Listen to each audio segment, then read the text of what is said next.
Hey YouTube, welcome back to Part-Time Fab. I'm Sean and it's time to get to work. So what I've got for you this week is my first unboxing video. Small box, but let me tell you, this sucker is heavy. I have ordered me a JD2 Model 32 bender, and I want to open the box up and let you see how it comes from them. So let's get to that. Alright, so this thing is packaged very well. It's got a lot of these big heavy duty staples in it. But it sure is heavy.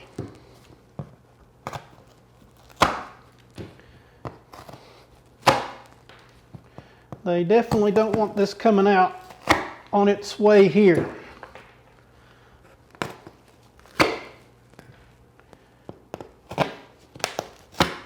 As you can tell, I have not opened this yet. This is going to be my first look at it. I know there's been a lot of other videos on YouTube to this on this bender, but you know, I thought, what the heck? I'll make my own. Maybe maybe have this video in a couple of parts. The unboxing, and then possibly an assembly video to show how it goes together, which I know there's a couple of those too. But you know, what the heck. All right. So opening the box, the first thing I see, excellent, the manual, which is always good. And from inside the manual bag here is the degree wheel. So that's good. And some of the other reviews that I've seen online, everyone highly recommended reading the manual because there's a lot of functionality to this bender. You know, reading the manual will definitely help you put together this bender and not struggle. Looks like a bag full of hardware, heavy duty stuff, and let's see what we've got.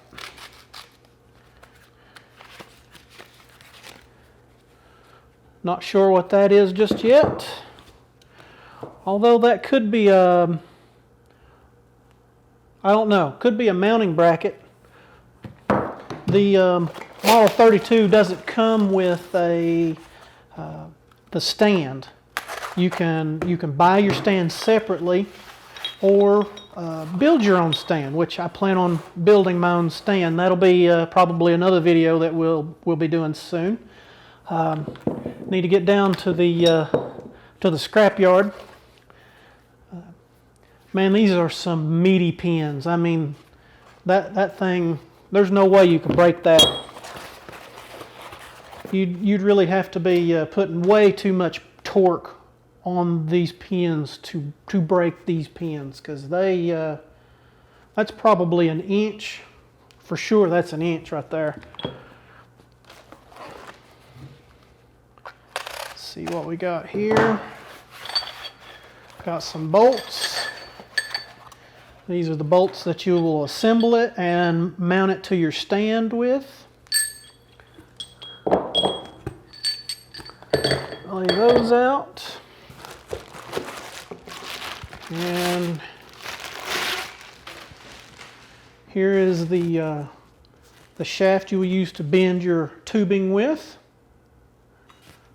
Nice big sticker on there. Nice welds here. A little bit of undercut though. They probably could have cleaned that up a little bit better, but you know, it looks all right. Looks like 1/2-inch steel with some nice bronze or brass bushings. It feels sturdy. This feels heavy duty. Let's see. Okay, here is the rest of our bending rod.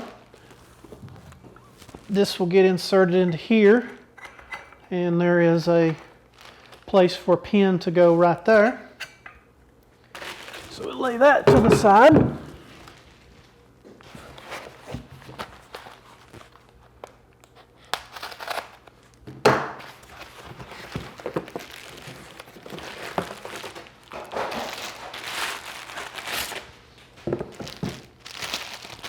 Okay.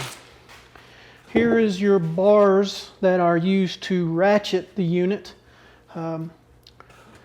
One of these, and I think it's this one, the one without a bushing, is the part of the anti-spring back mechanism.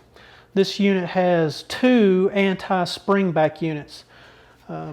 One is this, and the other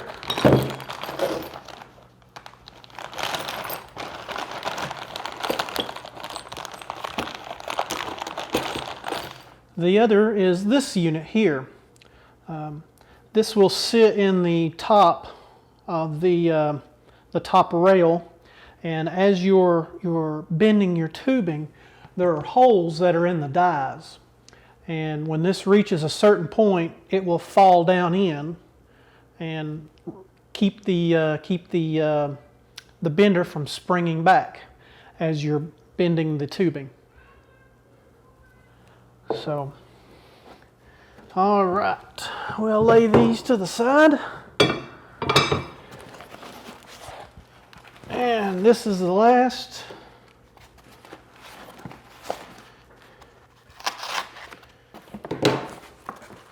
Oh, this is very heavy.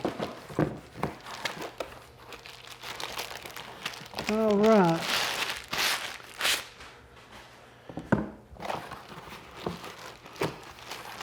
I believe these are the bending rails, and these are the main body rails. Wow, that's big. That is big. That's probably 3/4 inch.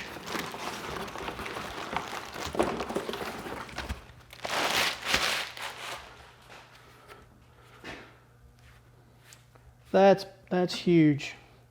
This should be the top rail because it has their name, their logo, or not their logo, their web address, and the model of the unit, and it has a numbering system here for one of these pins to go in, and that will insert into the follow die in this box. All right, let's get this stuff out of the way. Making quite a mess over here. I've seen some people online take this bender and actually sandblast it and repowder coat it to be a little more colorful. But black's okay. I like black pretty well. Let's see. Let's go ahead and make some room and open this big box up here.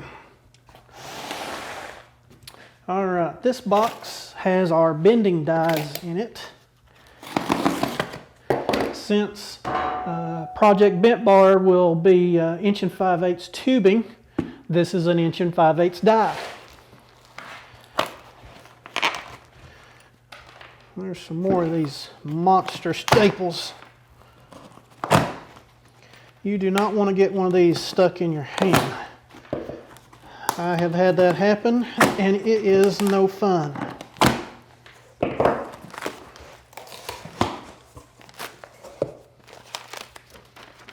All right, here is our degree indicator. Indicator. This will mount on our die and will point to the degree which we are bending to. And basically all I've read online is this is a piece of TIG welding wire So in case you break it, lose it, bend it, need another one, it's real easy to replace. Local welding store should have plenty of that for you. And degree pointer instructions, real straightforward. Probably read these along with the manual. Wow, this is packaged really well. Some of this expanding foam. And there's the follow die. Heavy duty. This is made out of some very thick stuff. Again, this appears to be 3/4 of an inch thick plate. I've read that this is made out of some aerospace material. Not really sure exactly what it is. They say that you need little to no oil when you're bending with this, that this material will not gall your tubing. So really can't wait to get to it. And here is the big die. This sucker is heavy. And here's the strap that goes along with the die. Make sure there's nothing else. There we go. This is heavy. Yep. 1.625, and this is a 5.5 circumference bending. So should give a nice tight bend, and should be a good unit. Here are these anti-spring back holes that I talked about a minute ago. You can see here, I'll bring it up to the camera a little bit, how they're kind of beveled right here. And this anti-spring back pin, when it's coming along, it'll fall in and keep it from going back, but when you keep bending, it'll pop right out of there. So that's real handy. That you don't have to be bending and then reach over and pull that up to get it out of one of the spring back holes. It does it automatically. So that's real handy. Super heavy, heavy duty. Everything seems great. It appears that all the items are here. Just a few details about this unit. This unit is sold at a manual, as I've got it here, a manual bend or a hydraulic bend. At some point, I think I will be converting this over. Swag Off-Road has an adapter to get a Harbor Freight hydraulic cylinder with, and it makes it an air over hydraulic unit. The one thing I'm really kind of almost don't want to do is you have to mount this unit to the floor, and I really don't know where to mount it in my shop. My shop is so small that I'm really unsure. I think I've read several people that have one of these benders, if not this bender. They mount it right next to the door, so when they're bending something rather long, they just raise the door and they stick the tubing out the door. Actually, Swag Off-Road also has another item that can be purchased for this. It is a 360 degree turning. I'm not even sure what it's called. You actually, I believe you mount it right here, and you can pull one of these pins out and rotate the bender. And so as you're bending the tubing, if it's coming close to a storage unit or a wall or something, you can pull that pin up and rotate it around, put the pin back in, and keep on bending, and whatever you were close to doesn't affect you. You just keep on going. So that's something I may look into. As I'd mentioned, this unit does have a dual anti-spring back feature. Also, it will bend 1/2 inch tubing to 2.5 inch tubing, and it'll bend up to 1.5 inches solid. It will also bend up to 2-inch tubing. It'll bend it a 1/4 inch wall thickness. So that's some pretty heavy duty tubing there.